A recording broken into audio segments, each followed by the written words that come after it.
Pakistan sports board اور Pakistan karate federation نے بین الاقوامی کھلاڑی شوکت علی گھلو کو اسلامی یکجہتی گیمز 2025 کے لیے قومی ٹیم کا کوچ مقرر کیا ہے۔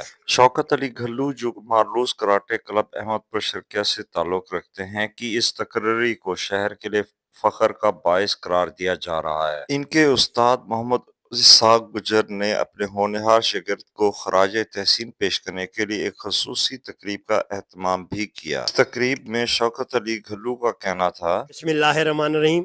بالکل جی، جیسے ہی میں پاکستان کراٹے ٹیم کا کوچ بناؤں تو مجھ پہ بہت زیادہ رسپانسبلٹی آ گئی ہے کہ میں نے پاکستان ٹیم کے لیے کیا کرنا ہے، اور یہ ایک بہت بڑا اعتماد ہے فیڈریشن کا۔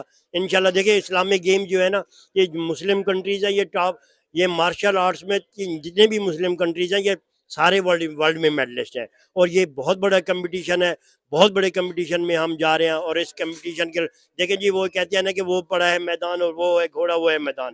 انشاءاللہ ہم بھرپور تیاری کر کے جائیں گے، پوری تیاری کر کے جائیں گے، اور انشاءاللہ تعالی ہم اعتماد اپنے کھلاڑیوں پہ مجھے بڑا اعتماد ہے۔ سینئر اور جونیئر کا بہترین کمبینیشن ہے۔ شوکت علی گھلو کا کہنا تھا کہ سعودی عرب میں ہونے والے اسلامی یکجہتی گیمز 2025 کے لیے پاکستان کراٹے ٹیم کا نام روشن کریں گے۔